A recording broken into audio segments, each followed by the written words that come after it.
আবারও বন্ধ করে দেওয়া হলো দেশের 4G মোবাইল নেটওয়ার্ক, সেই সাথে বন্ধ করে দেওয়া হয়েছে ফেসবুকও। রোববার এক দফা দাবিতে ঢাকা অসহযোগ আন্দোলনকে ঘিরে দেশে বিভিন্ন স্থানে সংঘাত ও প্রাণহানি সহ উদ্ভূত পরিস্থিতিতে মোবাইল অপারেটররা তাদের নিজস্ব 4G নেটওয়ার্কটি বন্ধ করে দেয়। আজ দুপুর 1টা থেকে মোবাইল নেটওয়ার্ক ডাউন করে দেওয়া হয় বলে জানিয়েছে মোবাইল অপারেটরের কোম্পানিগুলো।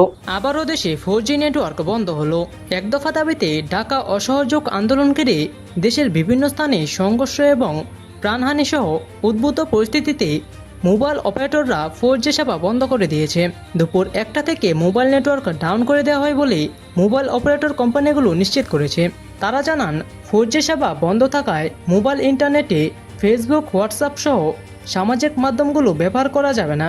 উল্লেখ্য যে কোটা সংস্কার আন্দোলন ঘিরে সহিংসতার মধ্যে গত 17 জুলাই রাতে মোবাইল ইন্টারনেট এবং 18 জুলাই রাতে ব্রডব্যান্ড ইন্টারনেট বন্ধ হয়ে যায়।